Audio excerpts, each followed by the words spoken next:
Cliff Keen Wrestling Club. Andy, tell us what you've been doing in Michigan with the Cliff Keen Wrestling Club. Well, I've been working with the USA Wrestling, as well as the Cliff Keen Wrestling Club. So along with coaching Callum Russell, Jimmy Kennedy, Josh Torella, Jake Herbert, and Kyle Massey, I'm now co-executive director with Jake Herbert.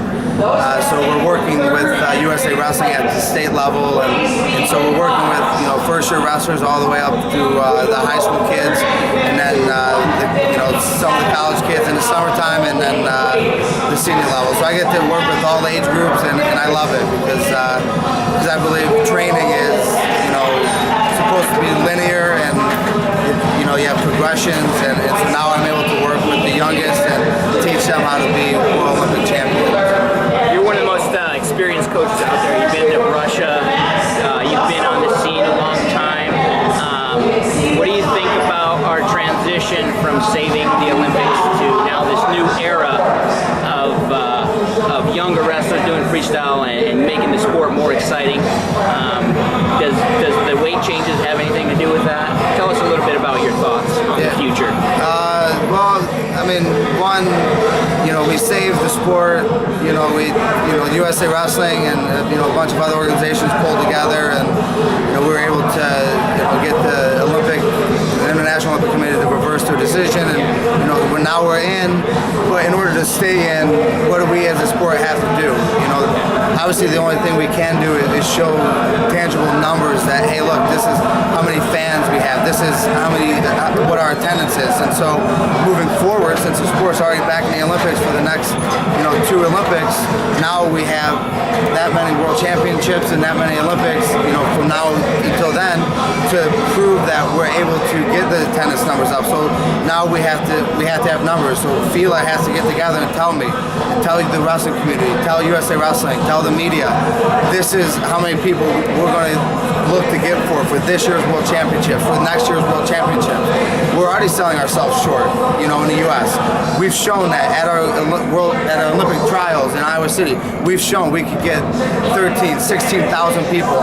Penn State has shown they could get 16,000 people to a wrestling match. We can get 16,000 people to the World Championships.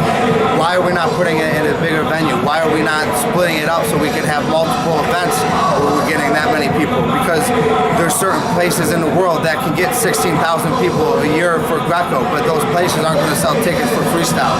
They're not going to sell tickets for women. So why are we doing that? We're hurting ourselves by the way we're hosting our events, and we need to split them up, grow that fan base for that particular style, and then show people in charge that, hey, these are our numbers, these are the people watching on TV, these are the people watching in person, and that's going to only help grow sponsorships, it's going to help grow wrestling companies, and it's going to be able to help the sport grow. I think that wrestling is becoming more marketable with a guy like Jordan Burroughs and younger wrestlers having success at a younger age. You think the way Jordan is becoming maybe almost like a professional athlete, a first professional athlete, do you think that is a thing that we need to push in the future, push in our star athletes to get them on TV and other shows and things so they can be seen by the world? Do you think that's important? Yeah, I mean, one of the things, there's always going to be those marketable athletes, and Jordan's very marketable, and coming up you have David Taylor and all these young guys, and they're all marketable, and they have a lot of fans, and social media is helping, and because now these niche sports they're able to give access to fans and things. Like doing this interview, the fans are going to be able to find a way to watch it. We're like, if it was mainstream, it's not going to be picked up mainstream. So, and we just have to capitalize on, on the smaller market. We're not going to be a huge market, and we have to know our limitations. And even if it is putting big events on, we don't have to sell at the MGM to show a nice event. USA Wrestling has all the top athletes. There's other organizations right now doing things with putting on events for people that are trying out for the Olympics. Well, USA Wrestling could do the same thing. We have USA Wrestling has the best athletes in the country. Some of the best in the world. With Jordan Burroughs, but we don't, like I said, we don't have to sell at the MGM. We could have matches at a high school gym, and we can present it well, but put it on the internet where people are able to tune in and watch it. I mean, there's so many different things you can do. We don't have to sell huge arenas with technology today.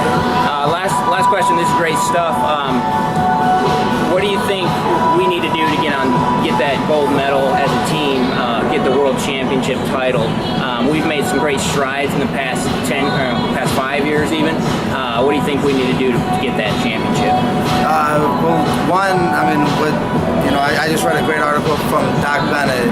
He wrote it for the FILA coaches convention in Las Vegas, and one thing that we don't have in the country, and I've been saying it for years, is a system. And currently right now our U.S. national team has a system, and we've been producing a lot of medalists and world champions, Olympic champions, and we've been doing a great job, and now it's slowly working its way down, and hopefully what Jake and I are doing in the grassroots level at Michigan, we're trying to work the same system from the bottom up, and it's going to catch on.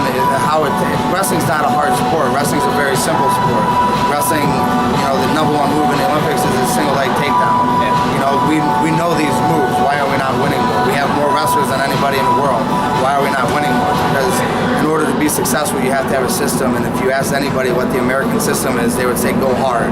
Well, going hard is not an answer. So I'm here to tell you, wrestling fans, going hard is not an answer. We need a system, and it's proven that systems over time will be more successful than American going hard, where everybody's going rogue in different places. I have this, I have that, I have this.